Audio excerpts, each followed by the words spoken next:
If you're passionate about history and survival, you need to hear this. During World War II, soldiers were often exposed to brutal winter conditions, facing nights so cold that even modern sleeping bags would struggle to keep them warm. Yet somehow they survived. Understanding how they managed isn't just history. It's a guide for anyone interested in practical survival techniques or learning from the past. If you haven't already, subscribe to Legacy of Survival for insights like this, where history meets real-world survival strategies.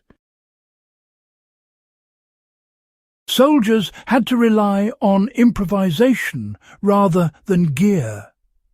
In the harsh winters of the Eastern Front, or the freezing nights in Northern Europe, military supply chains couldn't always deliver proper sleeping bags. Soldiers learned quickly that they couldn't wait for perfect conditions. They had to improvise. One common method was layering. Clothing wasn't just for daytime wear, it became insulation for the night. Wool, even when slightly damp, retained heat far better than cotton. Soldiers would keep on multiple layers, sometimes sleeping fully clothed in coats, undergarments and scarves to trap body heat. The idea was simple. The more layers between your body and the cold, the longer you could last without frostbite. For modern enthusiasts, this principle still applies. If you're in a survival situation, keeping all your layers on, even light ones, is more effective than relying on a single thick blanket. Soldiers quickly learned the value of the ground beneath them. Sleeping directly on frozen earth would drain body heat fast, so they used whatever was available: branches, pine boughs, hay, or even discarded straw. This created a buffer between body and earth.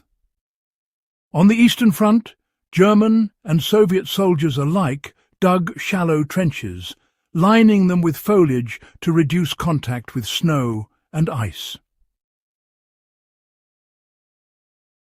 Even just a few inches of natural insulation could mean the difference between a miserable night and, honestly, a life-threatening one.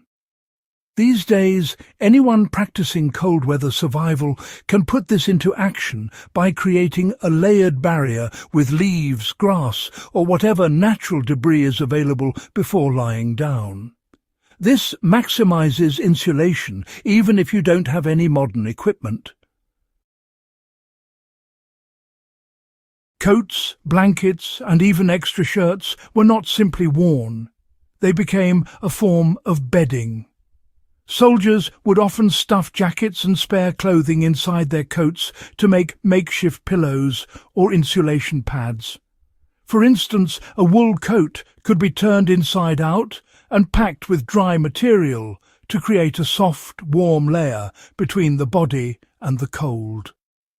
Socks and gloves could be tucked under the knees, around the feet, or under the back to protect those extremities. This really is a lesson for modern survivalists. Every piece of clothing is multi-purpose. Even the smallest items, like scarves or belts, can serve as insulation or reinforcement for a sleeping layer. Soldiers quickly understood that heat loss wasn't just about clothing or insulation. It was about how they positioned themselves. Curling up tightly in a fetal position minimized exposed surface area. Keeping arms close to the chest and legs bent reduced heat loss through extremities. Those who could manage small movements before sleep, like gently warming hands or feet, could maintain circulation longer. Modern applications are simple.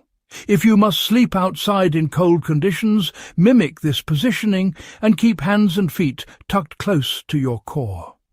Even small adjustments can have a dramatic effect on heat retention.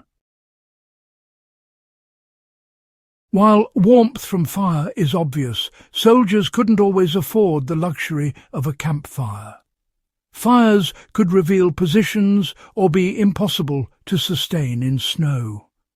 When fires were available, soldiers used them strategically, warming bodies, drying clothing, and heating rocks or cans that could be placed near sleeping areas to radiate heat through the night. If you are in a survival situation today, well, the same principle applies. Using residual heat from stones or small controlled fires can extend warmth without constantly exposing yourself to danger or harsh conditions. Snow, logs and debris were not obstacles, they were building materials. Soldiers built lean-tos, snow caves or trench walls to block wind and retain body heat. A simple snow trench could reduce wind chill dramatically, even without a tent.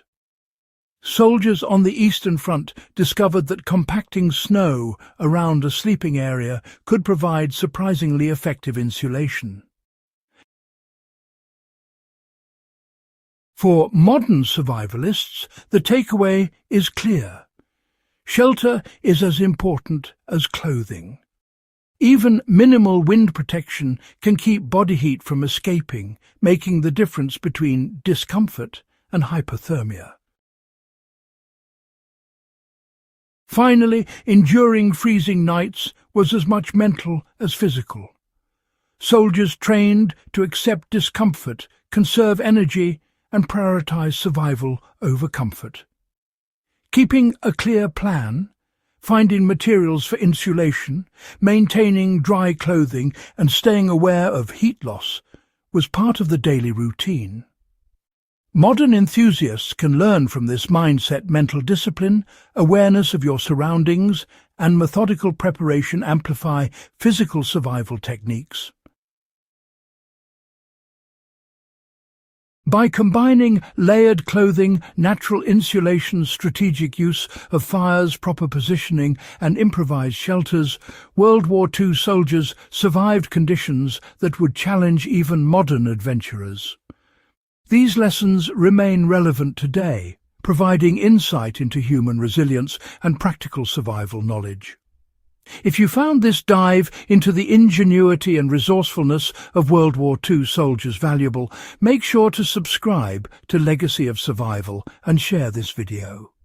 History isn't just stories, it's a blueprint for survival, and every subscriber helps us keep uncovering these forgotten strategies for those who want to learn, endure, and thrive.